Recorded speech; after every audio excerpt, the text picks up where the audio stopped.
there's a lot of times, and we're going to have to face some very serious consequences very shortly. What we call patriot movements in this country are being singled out for war crimes against humanity, and I happen to think there are a few people in these groups that are crazy, but I would say they're an extreme minority. Probably less than 1/100th of 1% or 1/10,000th of the whole.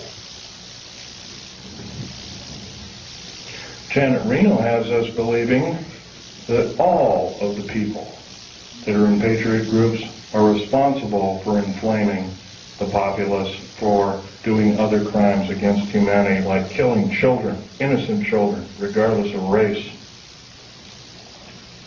The unspeakable thing that happened at Oklahoma City is a wake-up call. If we do nothing, if we decide to stuff our gut, to say, well, I don't have to do anything today, I can watch this show on TV or that show on TV.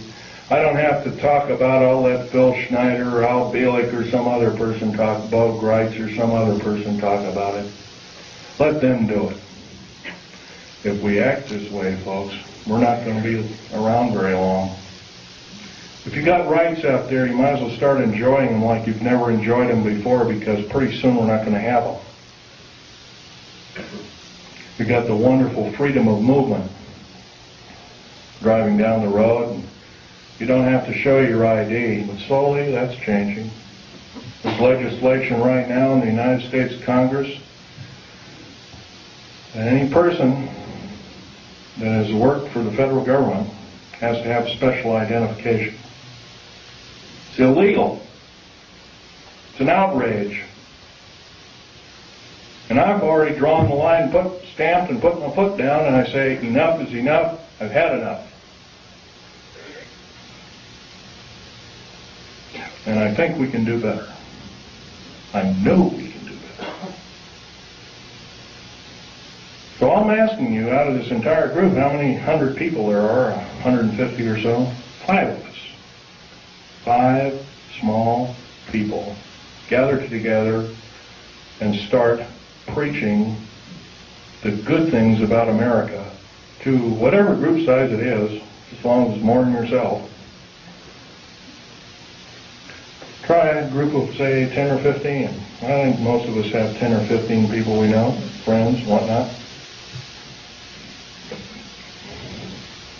If 10 people did it in this room, we'd reach double that figure. We'd reach 20 million or more countrywide.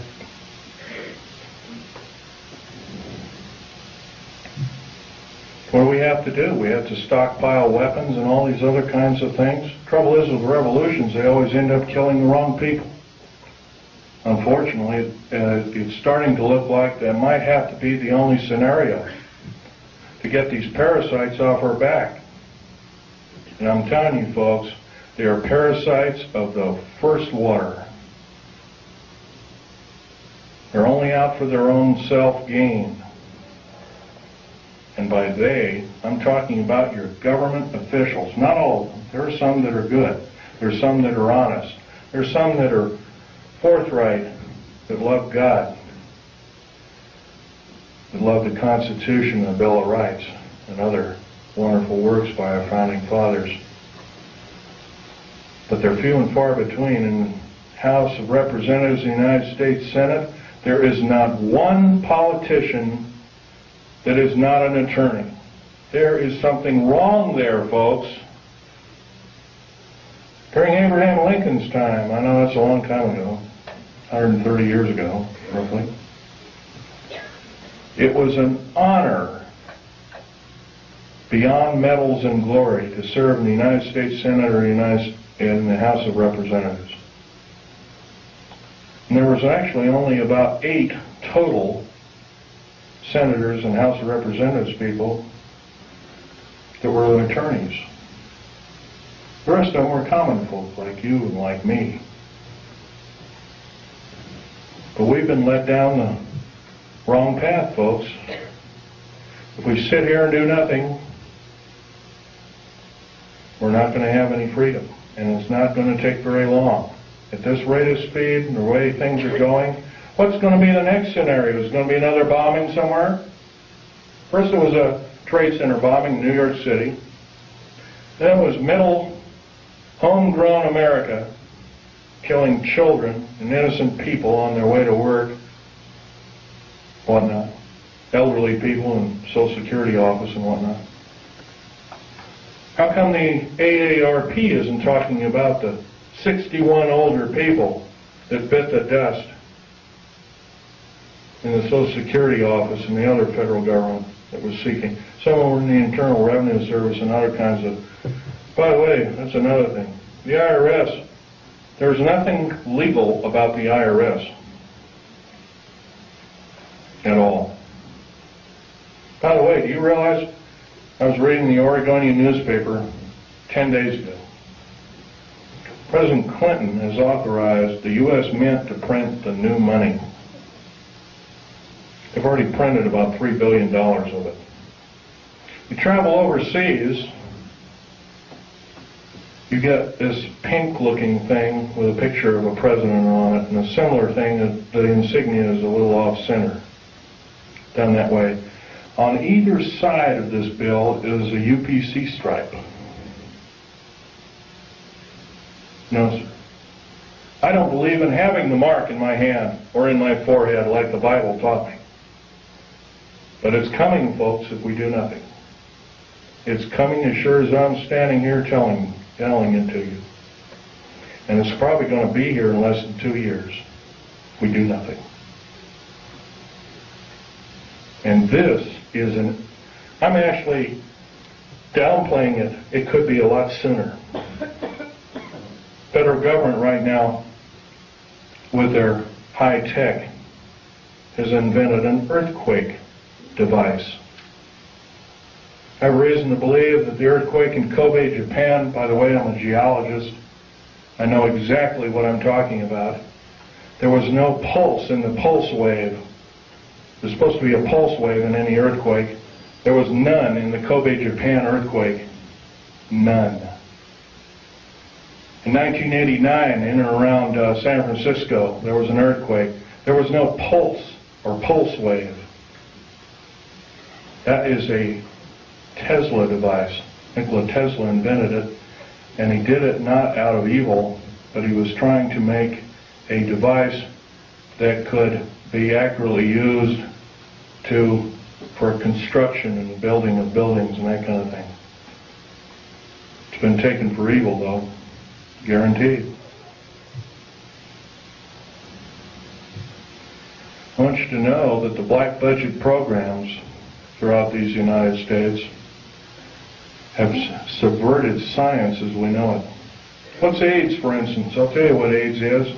AIDS was invented by the National Ordnance Laboratory in Chicago, Illinois in 1972. It was a biological weapon to use against the people of these United States. The reason I know this, I have seen the documentation by the Office of Strategic Services, which by the way is still in operation to this day, through the Centers for Disease Control in Atlanta, Georgia. They used the glandular excretions of animals as well as humans as well as outer space aliens. I'll tell you something about these outer space aliens. They're mortal. They can be shot dead just like you and I can, but I'll tell you one thing.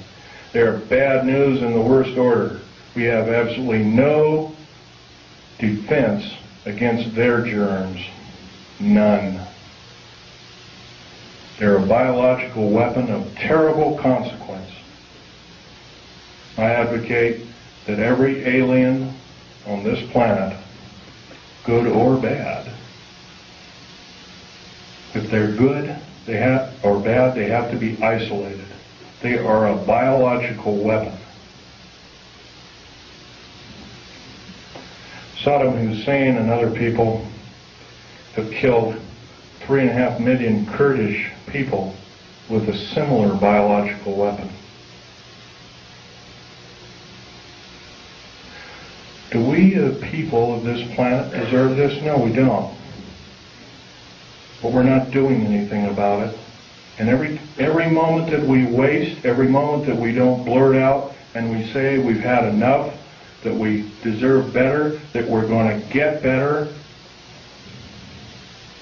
we're doing other people on this planet in different countries a great disservice. Right now I'm dying of cancer related to work that I did for the federal government.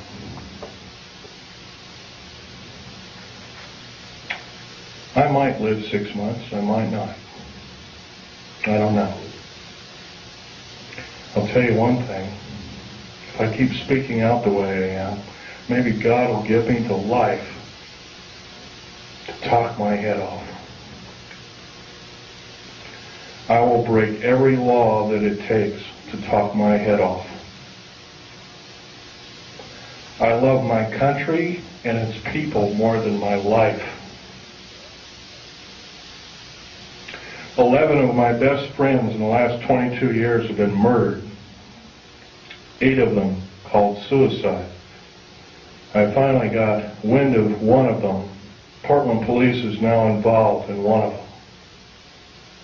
Not going to mention names. Before a grand jury, including the medical examiner's office.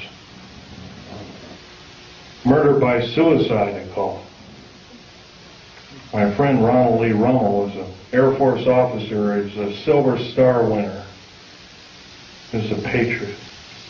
Murdered because he started speaking out about unidentified flying objects while being still employed as a member of the United States Air Force.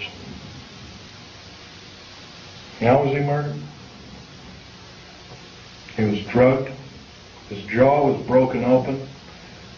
A cheap pistol with filed off numbers called the Jennings J-22 was shoved in his hand. Somebody pulled the trigger because they found a piece of a fingerprint or inside of a palm print on the weapon. They also found hair samples.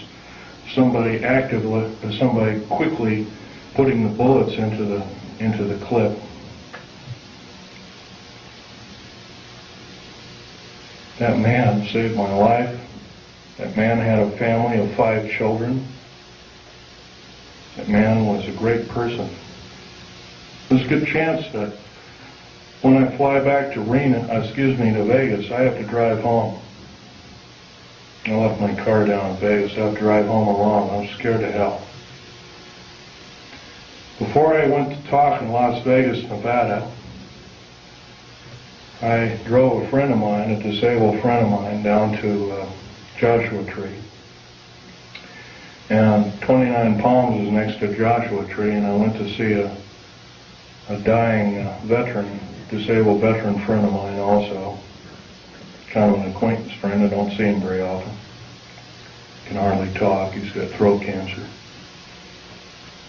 from working with atomic weapons.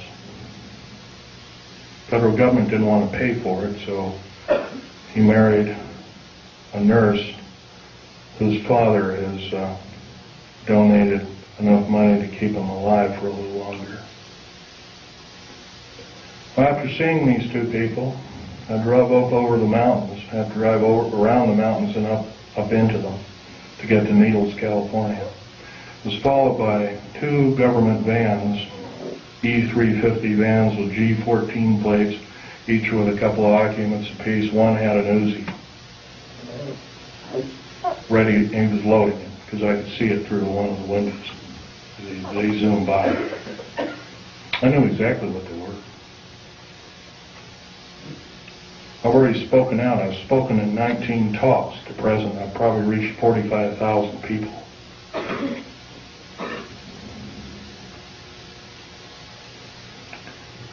Well, they sped up around me. I sped up around them, took a bunch of pictures with a high-speed camera. Then they caught up to me, and it looked like they were trying to force me off the road. I have a Ford Taurus sedan. But what they don't know about that Ford Taurus sedan, it's got a police interceptor motor. It's got an 8-liter motor. It'll do 140 in the shade. So I got up above them and I come to a screeching halt right in the middle of the